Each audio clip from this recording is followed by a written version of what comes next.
January 19th, 1992, Knoxville, Tennessee. On the surface, it looks like just another Royal Rumble. 30 men, 1 ring, and a 90-second clock. But this one carries a stipulation nobody had ever tried before. Whoever survives the ring tonight doesn't just earn a title shot down the road. He walks out as WWF champion immediately, in front of a crowd that barely understands why the belt is even up for grabs. Behind that decision sits 6 weeks of chaos. A championship won, stripped, disputed, and vacated twice over. And scattered inside that mess are men whose lives are about to bend in directions nobody watching that night could have guessed. One is about to become a living symbol of everything WWF's biggest rival built its empire on.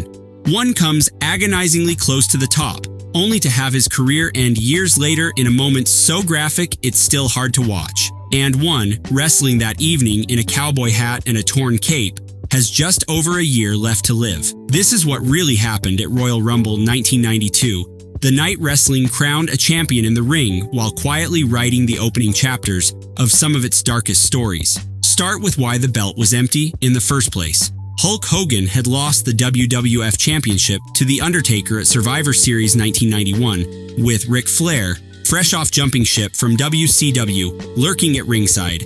Days later, Hogan won it back in a match so controversial that WWF President Jack Tunney publicly declared the result under review, a phrase that sounds diplomatic until you realize it basically means the company had no idea how to explain what it just aired on live television. Tunney vacated the title, booked Hogan against Flair for the vacant belt in December.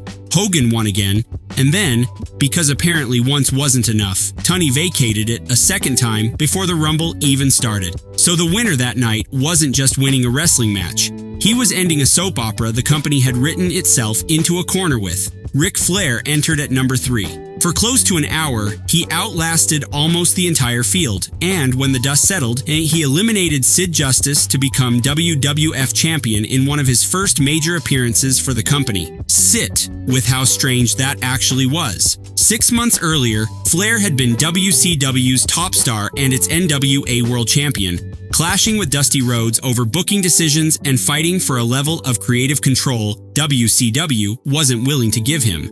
When he left, he took the physical big gold belt with him and showed up on WWF television, calling himself the real world's champion, a move wrestling fans still argue about decades later as either genius or borderline theft. Vince McMahon didn't just sign a rival's franchise player.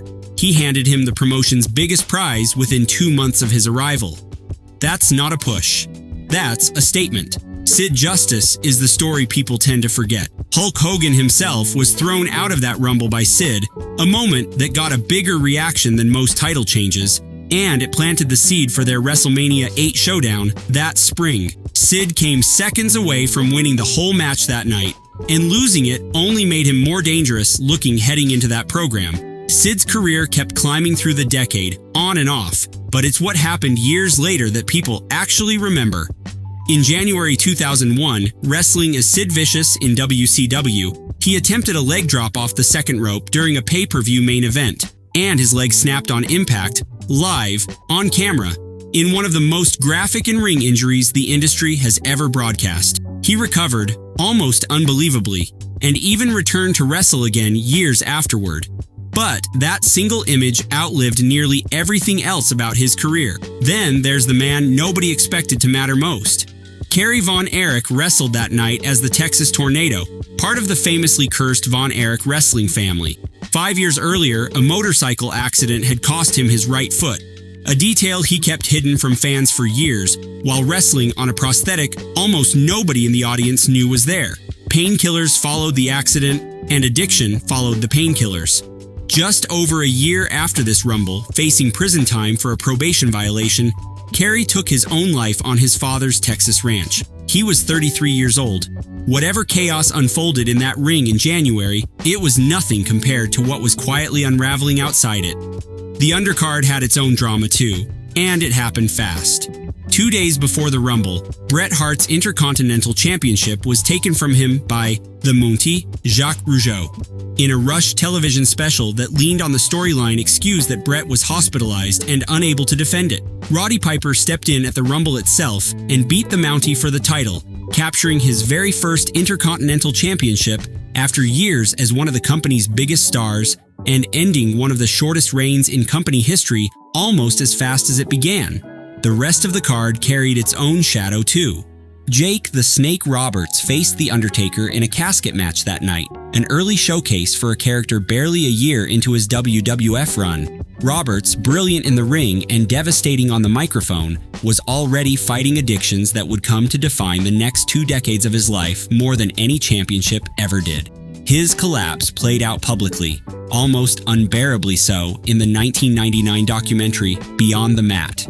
It took over a decade and help from an old rival turned friend in Diamond Dallas Page before Roberts found any real footing again.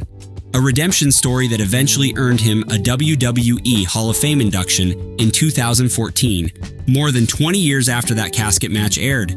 And hovering over the entire show was a scandal WWF hadn't fully admitted to yet.